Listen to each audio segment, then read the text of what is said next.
ఈ మధ్య చాలా మంది లీగల్ అవేర్‌నెస్ అనేది లేక సొంత అమ్మని సిల్లీ రీజన్స్ కూడా చంపేస్తున్నారు. దానికి గల కారణాలు ఏముండొచ్చు? అవేర్‌నెస్ ఉన్నా లేకపోయినా మనిషిని చంపితే మర్డర్ కేస్ అయితదని చెప్పి కొన్ని ఏళ్ల నుంచి అందరికి తెలుసు. ఈవెన్ చదువు రాని వాళ్ళకి కూడా తెలుసు. సో రీసెంట్‌గా అహ్మదాబాద్‌లో వ్రజ్ అని ఒక పర్సన్ కెనడాలో 6 ఇయర్స్ ఉండి వాపస్ వచ్చిండంట. ఆల్రెడీ ఆయనకి యాంగర్ ఇష్యూస్ ఉన్నాయి, బాగా అగ్రెషన్. అయితే చాలా డైలీ గొడవలు అయ్యాయి. పెళ్లి సంబంధాలు చూడట్లేదని చెప్పేసి సొంత తల్లిని చంపేశాడంట. అది ఎలా అంటే ఫేస్ మీద నాన్ స్టాప్ పంచ్ చేస్తూ పోతే మొత్తం ఇంటర్నల్ ఇంజురీస్ అయి చనిపోయింది. అంత దారుణంగా చంపిండు. అంటే అతి యాంగర్ ఇష్యూస్ అనమాట. ఆల్రెడీ వాళ్ళ ఫ్యామిలీలో చాలా గొడవలు అవుతున్నాయి. వాళ్ళ సిస్టర్తో కూడా ఎన్నో రోజుల నుంచి గొడవలు అవుతున్నాయి అంట. పెళ్ళి చెయ్యట్లేదు అనే విషయం మీదనే. సో బేసికల్గా తను కెనడా పోయి వచ్చినా కూడా అన్ఎంప్లాయిడ్, జాబ్ లేదు, ఏం లేదు. పైగా యాంగర్ ఇష్యూస్ ఉన్నాయి. ఇవన్నీ నడుస్తూ ఉన్నప్పుడు ఎవరు పిల్లని ఇవ్వట్లే, వాళ్ళ అమ్మ మాత్రం ఏం చేస్తుంది? సో అట్లాంటి సిచ్యువేషన్స్ ఉన్నప్పుడు గొడవలు పెరిగితే వాళ్ళ సిస్టర్ మధ్యలో వచ్చిందని చెప్పేసి వాళ్ళ సిస్టర్ మీద కూడా గట్టి స్టీల్ బాటిల్ ఈసరేస్తే ఆమె కూడా ఒక 1 వీక్ బ్యాక్ ఆమె కూడా చాలా దెబ్బ తాకిందంట. అట్లా ఇది ముందు కూడా వాళ్ళ తల్లిని చాలాసార్లు కొట్టి ఉన్నాడంట. అంటే ఇంటి పక్క వాళ్ళ నేబర్స్ వాళ్ళందరూ కూడా చెప్తున్నారు, చాలాసార్లు వాళ్ళ సొంత మదర్ని కొట్టిండు అని చెప్పి.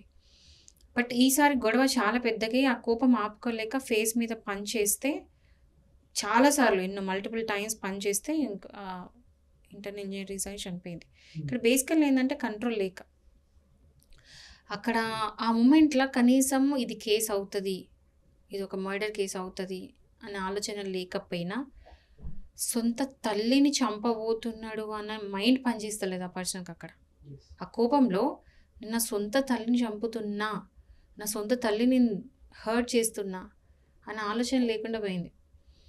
అంటే దానికి కారణం యాంగర్ ఇష్యూస్. ఎవరికైతే యాంగర్ ఇష్యూస్ ఉన్నాయో వాళ్ళు వెళ్ళి ట్రీట్మెంట్ తీపించుకోవాలి. ఇట్లా ఒక మనిషి ప్రాణం తీపిసే కంటే వాళ్ళు ఐదర్ వాళ్ళని చంపుకుంటారు, పక్క వాళ్ళని చంపుతారు. కోపంలో ఏదో చేస్తారు, ఇక తెలీదు, ఆ సెన్సెస్లో ఉండరు.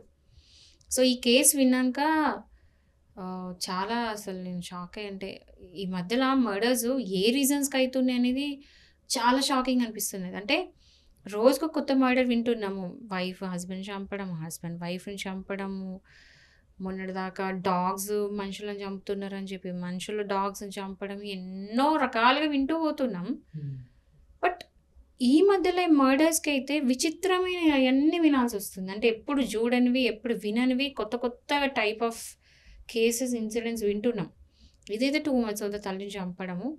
సరే ఏదో వినుంటాం ముందు కూడా రేర్గా, కానీ మరీ ఇంత ఘోరంగా చంపడము. ఆ ఫొటోస్ కూడా నేను చూసా, కానీ అవి బయటకి సోషల్ మీడియా పెట్టకూడదు కాబట్టి చాలా ఘోరంగా ఉన్నాయి ఆ ఫొటోస్ కూడా. అంత బ్రూటల్గా చంపిండు. సో ఇట్లాంటి కేసెస్ అయితే వినొద్దు అని అనుకుంటున్నాను. నాకు నిజంగా కూడా ఈ న్యూస్ ఇవన్నీ వింటూ ఉంటే ఎట్లా అయిపోతుందంటే డైలీ రోజు ఇంకేం వినాల్సి వస్తుంది అని భయం పెరుగుతుంది అసలు. ఈ ఫీల్డ్లోకి వచ్చాక ఏంట్రా బాబు అనిపిస్తుంది. చాలా ఘోరంగా ఉంది పరిస్థితి.